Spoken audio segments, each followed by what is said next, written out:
Level में बहुत कम business कम पड़ रहा था, लेकिन मैंने सोच लिया था कि मेरा बर्थडे आ रहा है 3 दिन बाद, तो मैंने बिजनेस को अपने आप को रोका, अपनी टीम से बात करी, बिजनेस को रुकवाया। जबकि अपलाइन क्या करता है, बिजनेस को डलवा देता है, लेकिन मैंने रुकवाया और मैंने अपने बर्थडे का टारगेट लिया था कि मैं अपने बर्थडे पे डायमंड निकलूंगा, तो वो मैं निकला। ये मैंने अपने आप से कमिटमेंट लिया था और मैंने, आप शायद बहुत सारे लोग उसमें आए होंगे कंपनी की पिछली एनिवर्सरी में, और वहां पे मैंने अनाउंस किया था कि मैं इसी साल अगस्त में डायमंड निकलूंगा, और वो मैं निकला।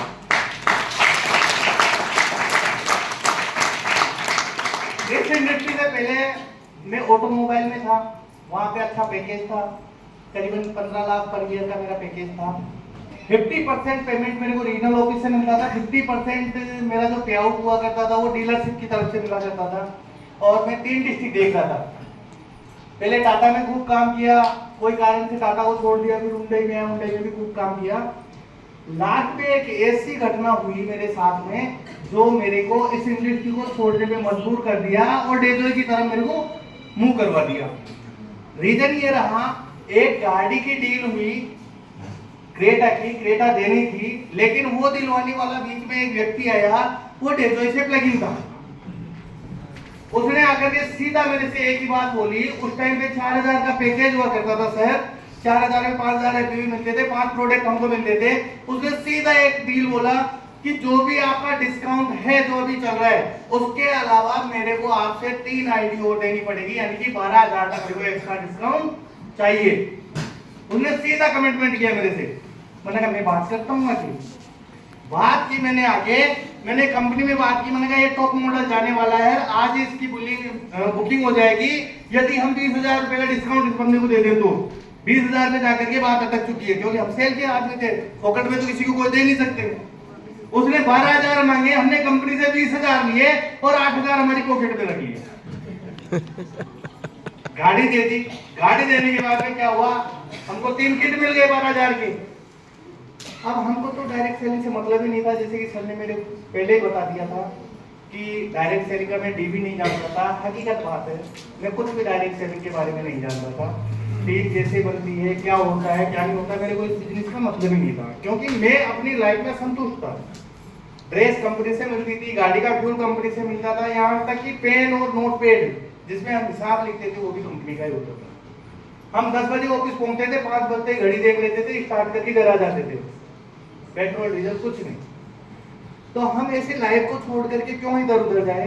लेकिन उसका एक रीजन था, 2015 में वाइफ को कैंसर हुआ था। कैंसर होने के बाद मैंने 3-4 जगह से काम चलाया, इलाज चलाया उनका, बॉम्बे से, अपने अहमदाबाद से, जयपुर से और दिल्ली से। 3 दफा उनको कैंसर हुआ, तीनों दफा नो कैंसर करवाया, लेकिन उसके बाद उनका नर्वस सिस्टम इतना डाउन हो गया, 2017 के अंदर उनकी डेथ हो गई। दोस्तों मैं आपको एक यकीन दिला दूं, आप एक रूम में कितने दिन निकाल सकते हैं मेरे को नहीं पता, लेकिन मैं 6 महीने तक रूम के अंदर से बाहर नहीं है, इतना डिप्रेशन में चला गया। कोई खाना पीना नहीं, कोई कुछ भी नहीं, उसके अंदर ही नाना धोना हो गया, खाना आ गया तो खा लिया, नहीं तो दिन भर सोते रहना, मेरे को बाहर की जिंदगी से कोई मतलब ही नहीं रहा, इस टाइप का माइंडसेट हो गया।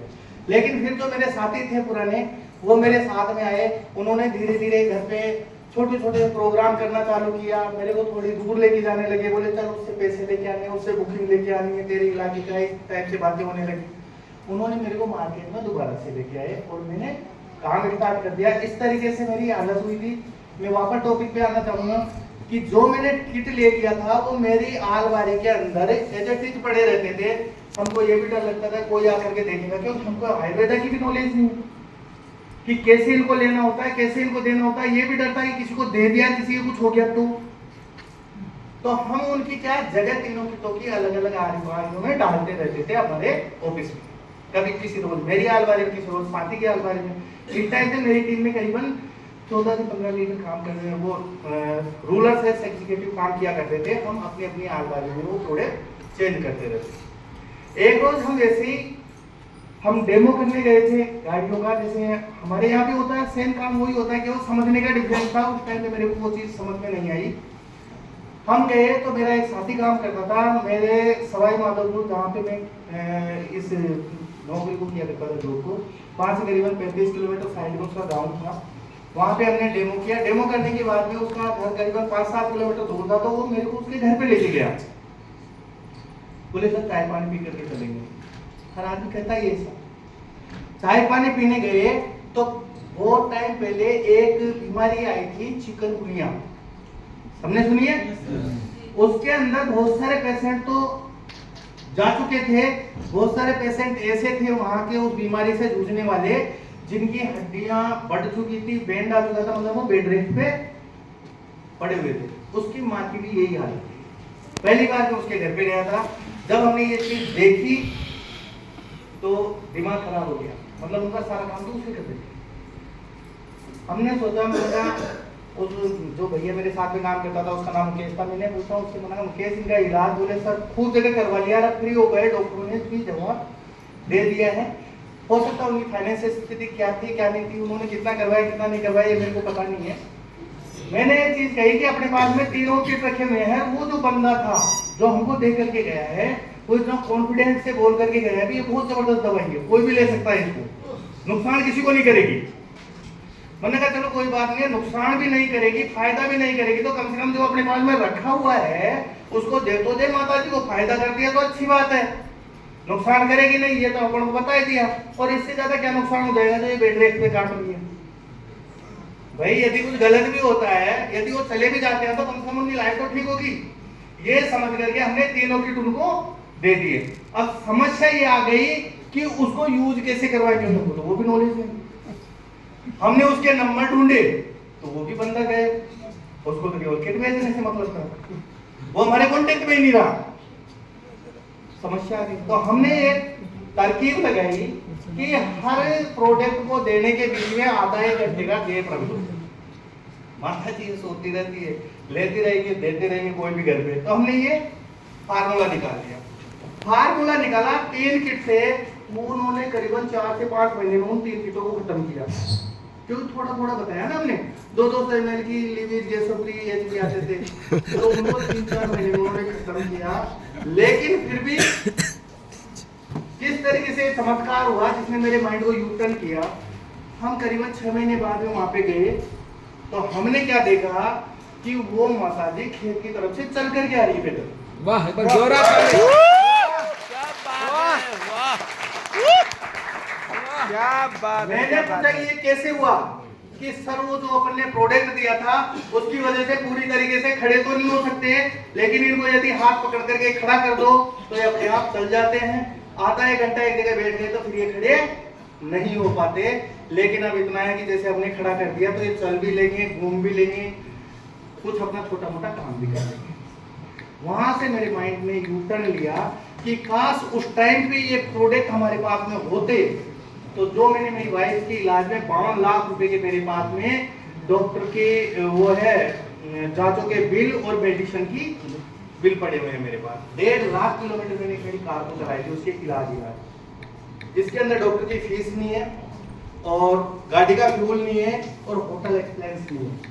तो आप सोचो कितना पैसा लगाया होगा। यदि उस टाइम भी ये प्रोडक्ट होते तो मेरे माइंड में ये क्लिक कर गया कि आज उनकी डेथ नहीं होती किसी भी कंडीशन में। वहां तक भी मैंने डेमो को ज्वाइन नहीं किया, मतलब करने का मन नहीं आया, लेकिन मैं अंदर से डिस्टर्ब हो गया।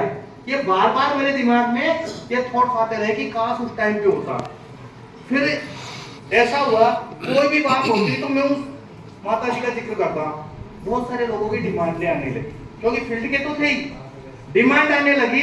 लेकिन डिमांड तो आई, हमारे पास प्रोडक्ट ही नहीं है, मंगवाए कहां से कोई पता नहीं। समस्या है। फिर मैंने किसी से मालूम किया, ऑनलाइन फोन किया, क्योंकि कैरी बैग थे ना हमारे पास, वहां से देख करके कंपनी के कस्टमर केयर में फोन किया। मैंने कहा हमारे आसपास कहाँ पे मिल सकता है ये प्रोडक्ट। उन्होंने जयपुर का हमको एड्रेस दिया, हम जयपुर गए। जयपुर जाने के बाद में पता है क्या हुआ, मेरे दिमाग में एक चीज चल रही थी। मैंने कहा प्रोडक्ट अच्छा है, बेचना अपन जानते हैं, हो सकता है बिजनेस हो या ना हो, बेचने में अपन परफेक्ट है। यदि माटी भी दे दे कोई उठा करके तो उसको हम बेच के आ सकते हैं, इतना कॉन्फिडेंस अपने आप पे था।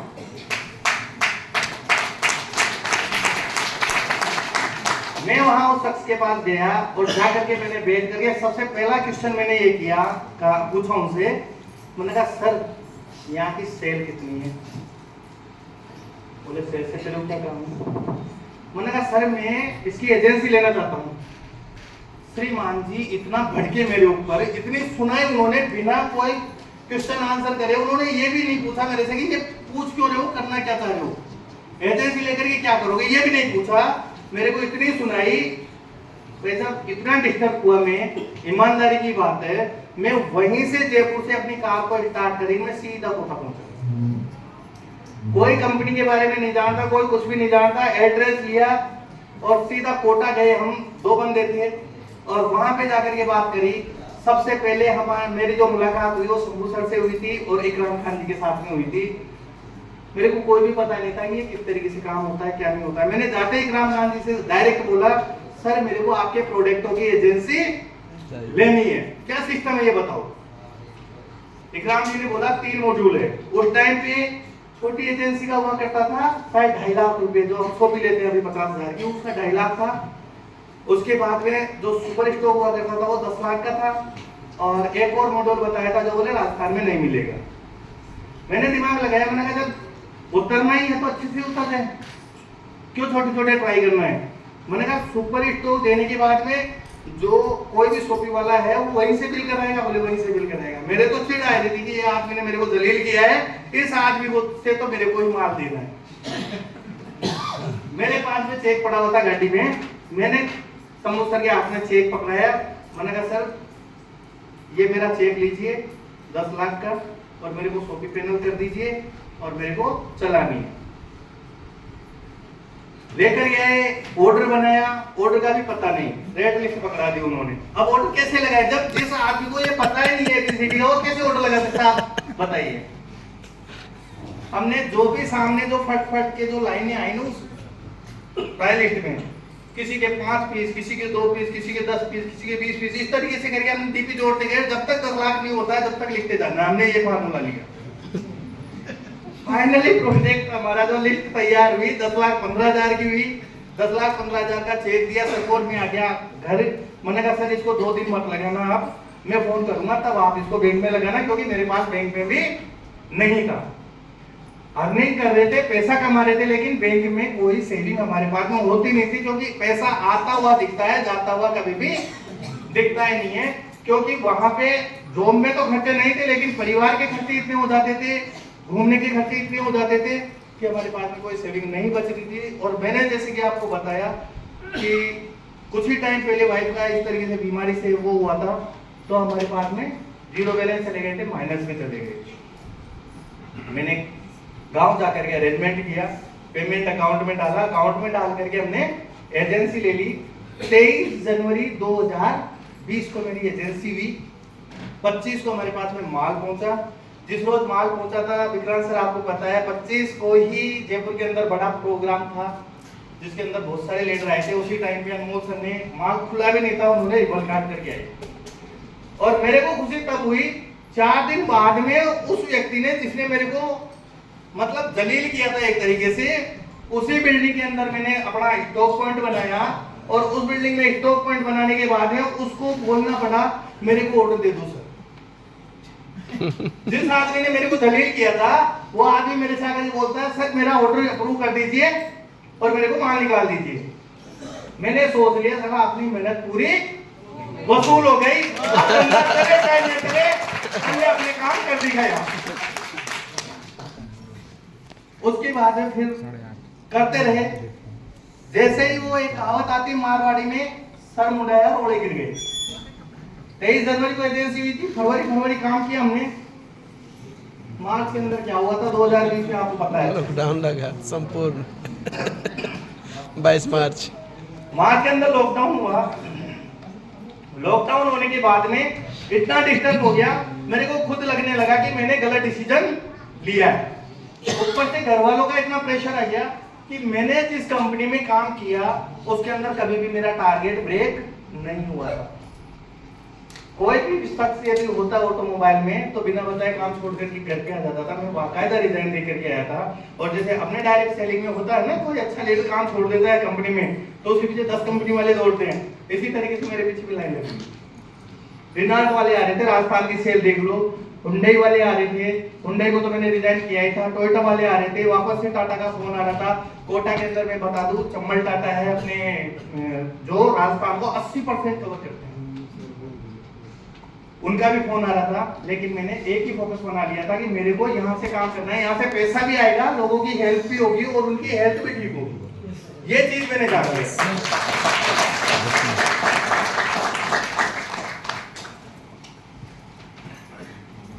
तो ऑटोमोबाइल में सिखाया जाता है, कोई भी प्रोडक्ट को बेचने के लिए या शेयर करने के लिए आपको उस प्रोडक्ट की ए से लेकर के जेड तक नॉलेज होनी चाहिए।